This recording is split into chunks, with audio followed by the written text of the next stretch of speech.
आप मुझे सबर करने वालों में से पाएंगे, क्योंकि सबर तो हजरत इब्राहिम अलैहिस्सलाम भी कर रहे थे। सबर तो हजरत इब्राहिम अलैहिस्सलाम, हजरत इस्माईल और उनकी वालिदा भी कर रही थी। फलम्मा अस्लमा वतल्लहु लिलजबीन, जब हजरत इब्राहिम अलैहिस्सलाम बाप कुर्बान करने के लिए, बेटा कुर्बानी देने के लिए तैयार हुआ, मुकम्मल कोशिश करी, बेचारे के पल से निकाल लिया। जब ख्वाब पूरा हुआ, अल्लाह तबारक व तआला ने बाप बेटी की फरमाबरदारी देखी, उनका नियत और इरादा देखा और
तकबीर हो तो बगैर हाथ उठाए रुकू में चले जाए। फिर मामूल के मुताबिक रुकू होगा, तौबा होगा, सजदा, जलसा, नमाज मुकम्मल होगी। तमाम हजरात सफों को दुरुस्त कर लें।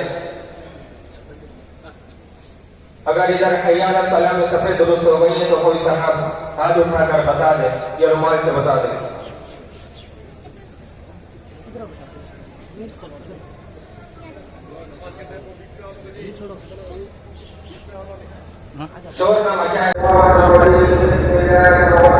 ಸಮಸ್ತ ನಾಗರಿಕ ಬಂಧುಗಳಿಗೆ, ಅಕ್ಕ ತಂಗಿಯರಿಗೆ, ಅಣ್ಣ ತಮ್ಮಂದಿರಿಗೆ ಬಕ್ರೀದ್ ಹಬ್ಬದ ತುಂಬು ಹೃದಯದ ಶುಭಾಶಯಗಳು. ಬಕ್ರೀದ್ ಹಬ್ಬ ಎಂದರೆ ಶಾಂತಿ ಮತ್ತು ಬಲಿದಾನದ ಸಂಕೇತ, ತ್ಯಾಗ ಇದೆ ಮತ್ತು ಸಹೋದರತ್ವ ಇದೆ. ಇದೆಲ್ಲ ಕೂಡಿದಂತಹದ್ದು ಬಕ್ರೀದ್ ಹಬ್ಬ. ಇವತ್ತು ನಾವು ಪ್ರಪಂಚದ ಎಲ್ಲ ಭಾಗಗಳಲ್ಲಿ ಎಲ್ಲ ಮುಸಲ್ಮಾನ್ ಬಂಧುಗಳು ಬಕ್ರೀದ್ ಹಬ್ಬದ ಒಂದು ಸಾಮೂಹಿಕ ಪ್ರಾರ್ಥನೆಯನ್ನು ಮಾಡಿ ಈ ಪ್ರಪಂಚದ ಒಳಿತಿಗಾಗಿ ಪ್ರಾರ್ಥನೆಯನ್ನು ಸಲ್ಲಿಸ್ತಾರೆ. ಹಾಗೆಯೇ ಪ್ರವಾದಿಯಾದಂತಹ ಇಬ್ರಾಹಿಮರು ಸುಮಾರು 3,500-4,000 ವರ್ಷಗಳ ಹಿಂದೆ ಈ ಪ್ರಪಂಚದ ಒಳಿತಿಗಾಗಿ ಸ್ವಂತ ಮಗನನ್ನು ಬಲಿ ಕೊಡುವಂತಹ ಒಂದು ಪರೀಕ್ಷೆಗೆ ಒಳಪಡಿಸುತ್ತಾನೆ ಅಲ್ಲಾಹ್. ಅವನ ಆಜ್ಞೆಯಂತೆ ಸ್ವಂತ ಮಗನನ್ನು ಬಲಿ ಕೊಡುವಂತಹ ಸಂದರ್ಭ ಒದಗಿ ಬರುತ್ತೆ. ಆ ಪರೀಕ್ಷೆಯಲ್ಲಿ ಪ್ರವಾದಿ ಇಬ್ರಾಹಿಮರು ಉತ್ತೀರ್ಣರಾಗ್ತಾರೆ. ಈ ಒಂದು ನೆನಪಿನಲ್ಲಿ ಆ ಪರಂಪರೆಯನ್ನು ಉಳಿಸಿಕೊಂಡು ಇವತ್ತು ಒಂದು ಪ್ರಾಣಿಯನ್ನು ಬಲಿ ಕೊಡುವಂತಹ ಒಂದು ಸಂದರ್ಭ. ಎಲ್ಲ ಪ್ರಪಂಚದ ಎಲ್ಲ ಮೂಲೆಯಲ್ಲೂ ಪ್ರಾಣಿಯನ್ನು ಬಲಿ ಕೊಟ್ಟು ಅದರ ಮಾಂಸವನ್ನು ಬಡಬಗ್ಗರಿಗೆ ಹಂಚುವಂತಹ ಪ್ರಕ್ರಿಯೆ ನಡೆಯುತ್ತೆ. ಇದೇ ಒಂದು ಸಂದರ್ಭದಲ್ಲಿ ಪ್ರಪಂಚದ ಎಲ್ಲ ಮೂಲೆಗಳಿಂದಲೂ ಹಜ್ ಯಾತ್ರೆಗೆ ಬರ್ತಾರೆ. ಮಕ್ಕಾ ಮತ್ತು ಮದೀನಾದಲ್ಲಿ ಹಜ್ ಯಾತ್ರೆಯನ್ನು ಕೈಗೊಳ್ತಾರೆ. ಎಲ್ಲ ಭಕ್ತಾದಿಗಳಿಗೆ, ಎಲ್ಲ ಪ್ರವಾಸಿಗರಿಗೆ ನಾನು ಈ ಬಕ್ರೀದ್ ಹಬ್ಬದ ಒಂದು ವಂದನೆಗಳನ್ನು ಮತ್ತು ಬಕ್ರೀದ್ ಹಬ್ಬದ ಶುಭಾಶಯಗಳನ್ನು ಸಲ್ಲಿಸ್ತೇನೆ. ಈ ಒಂದು ಪ್ರಾರ್ಥನೆಯ ಸಂದರ್ಭದಲ್ಲಿ ಇನ್ನು ಏನು ಸಾಮೂಹಿಕ ಪ್ರಾರ್ಥನೆ ಆಗಿದೆ, ಮಸೀದಿಗಳಲ್ಲಾಗಿದೆ ಮತ್ತು ಬೇರೆ ಬೇರೆ ಈದ್ಗಾಗಳಲ್ಲಿ ಇವತ್ತು ಪ್ರಾರ್ಥನೆ ಆಗಿದೆ. ಈ ಪ್ರಾರ್ಥನೆಯಲ್ಲಿ ಧರ್ಮಗುರುಗಳು ಹಾಗೂ ನಾವೆಲ್ಲರೂ ಸೇರಿ ಈ ಜಗತ್ತಿನಲ್ಲಿ ಶಾಂತಿ ನೆಲೆಸಲಿ, ಎಲ್ಲರೂ ಸಹೋದರತ್ವ, ದೇಶ ಪ್ರೇಮ ಎಲ್ಲ ಬರಲಿ, ಅವರ ಮನಸ್ಸಿನಲ್ಲಿ ಒಳ್ಳೆಯ ಮನಸ್ಥಿತಿ ಬರಲಿ, ಎಲ್ಲರಿಗೂ ಆರೋಗ್ಯ ಕೊಡಲಿ ಅಂತ ದೇವರಲ್ಲಿ ಪ್ರಾರ್ಥನೆಯನ್ನು ಮಾಡಿಕೊಂಡಿದ್ದೆ. ಸಮೀರ್ ಖಾನ್ ಈದ್ಗಾ ಕಮಿಟಿ ಅಧ್ಯಕ್ಷ.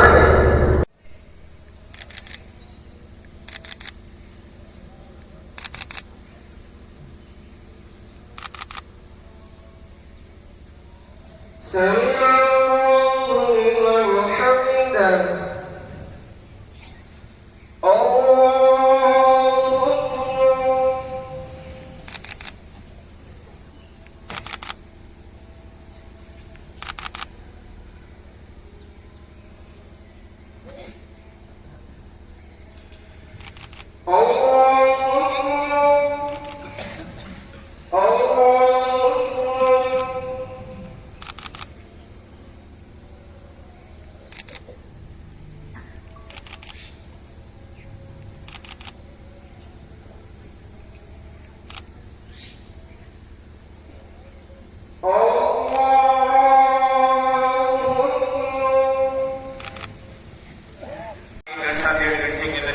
मुकम्मल हो जाएगा और अब ये खुतबा सुने, फिर उसके बाद जो एक बयान होगा, उसके अंदर बहुत सारी बातें हमारे सामने आएंगी कुर्बानी के सिलसिले में और हालत हाजिरा, और जो हमारे सामने जो बातें आएंगी हम उन पर जो है सुनकर अमल करने की भी कोशिश करेंगे इंशाअल्लाह। फिर उसके बाद दुआ हो। आ जाइए कि उस अलग उस गेट की तरफ बहुत बड़ा मजमा वहीं पर खड़ा हुआ है। आ जाइए जहाँ दरमिया में सफ़े खाली हैं उन सबों को मुकम्मल कर दें। माशाअल्लाह आ जाइए। और एक दुआ की दरख्वास्त ये है कि हम तमाम जानते हैं कि हमारे साथी मुफ्ती सैयद सिद्दीक साहब हम तमाम यही कहें कि बहुत दिनों से बीमार हैं। अल्लाह ताला से दुआ करें, अल्लाह ताला इनको सेहत आफियत अता फरमाए। बहुत दिनों से इलाज